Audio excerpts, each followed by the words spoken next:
On Wednesday, the Pope had to be taken to the hospital for a CAT scan. The same thing happened in November. The aim was to find out whether the bronchitis he has been suffering from for so long had developed into pneumonia or not. They have not reported the result of the CAT scan, but the fact that the next day he resumed his usual schedule indicates that the situation is not serious, but that he has the health of a man of his age, 87 years old. Once again, I would like to ask for prayers for the Pope. First of all, he is a human being, and perhaps some people sometimes forget this. He's a human being, and we have to pray for all of those who are going through difficulties. But he is also at the head of the Church. He's the Vicar of Christ. We owe him respect, and he's at the head of an institution with 1,300 million people, in an enormously complicated context in the world, with 2 open wars that could lead to a nuclear catastrophe, and also with enormous internal problems, as for example its situation in Germany, which, God willing, will not result in a schism. This is an enormous burden for anyone, I repeat, even more so for a person of 87 years of age. We have to pray for him. He is the Vicar of Christ. Along with this, along with the Pope's health, what has worried me most, and very much, this week has been the decision of the 2 chambers of the French Parliament. Now, it is known of the Senate, to introduce the right to abortion in the French Constitution. It is a very serious fact. Monsignor Apetit, who was the Archbishop of Paris and who had to resign due to an accusation that was later proved to be false. Monsignor Apetit, who has been a doctor, is a doctor, and was a doctor before becoming a priest, has made some harsh statements on the subject, not only because of the inclusion of abortion as a right in the Constitution, which is much more than a permissive abortion law, but also because the right of conscientious objection of doctors is suppressed. That is to say, doctors who are in the medical category, in that specialty, will have, even if they do not want to perform abortions, and this is horrible. Apetit has clearly stated that France, with his decision, has become a totalitarian country, and that it's suppressing the conscientious objection of doctors transforms France into dictatorship. These are very serious words spoken by someone who knows what he's talking about. France, unfortunately, is going to be a terrible example for other countries in Europe. An abortion law can certainly be changed with difficulty by the next government.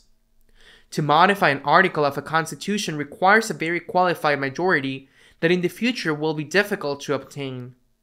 And this, together with the bad example that France can give, becomes something very serious. It should not be forgotten that more than half of deaths in the year 22, the most recent data available, were due to abortion. More than half of all deaths, including the deaths caused by COVID epidemic, were due to abortion. We are facing an appalling event, the mass slaughter of millions. It must be said so because there were 73 millions in the year 2022, the mass slaughter of innocent human beings. And this, inevitably, leads us to another question, the question of the vote when the time comes for elections, and unfortunately, none of those who aspire is someone who can identify with the views of the social doctrine of the Church. We must remember again, because they have never been abrogated and are still relevant, those 3 unrenounceable principles that must guide the vote of Catholics. In the first of these, the most important, because without it there is nothing else, is the right to life. The right to have a human life respected from conception to natural death. The second is the defense of the family constituted by a man and a woman who unite open to life. And the third is the right of parents to have the last word in the education of their children. That it is not the state that educates children against the opinion of the parents.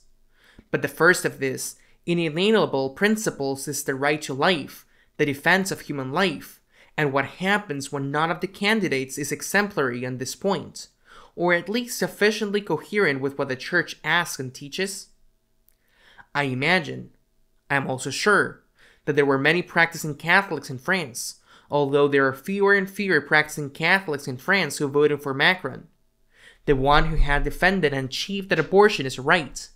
Installed in the Constitution, there were many who voted because they did not want to vote for Marine Le Pen. I imagine that in this situation they must be rethinking what they have done, because they are responsible for this. Right now, there are at least 2 big elections at stake, I think in Mexico and in the United States, and abortion has become a key issue, and it is not only an issue, but there are many others: immigration, social justice, also education, law, and order. But abortion is a key issue, because if there is no life, there is not, and cannot be a defense of social justice, and unfortunately, in these 2 cases that I have mentioned, it cannot be said that there is. I speak, of course, from my point of view. It is my opinion. It cannot be said that there is a candidate that can be considered a greater good. Then we have to resort, even if we do not like it, to the lesser evil, and it is also true that unfortunately, there is less and less difference between the greater and the evil and the lesser evil. We Catholics are in a very complicated situation that demands a deep discernment and to listen very well to what the Church teaches, both the Pope and the Episcopal Conference or the local bishop, but we cannot make ourselves responsible with our vote for something as terrible as this cruel slaughter of innocents. And I know it naturally from my experience because I am a citizen who votes, that in many moments it is difficult to make a decision due, I insist, to the fact that the greater evil and the lesser evil are unfortunately closer and closer, but we have no choice.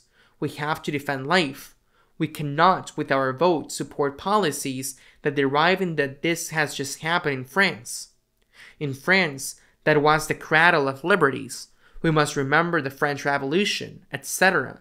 That France is already today a dictatorship.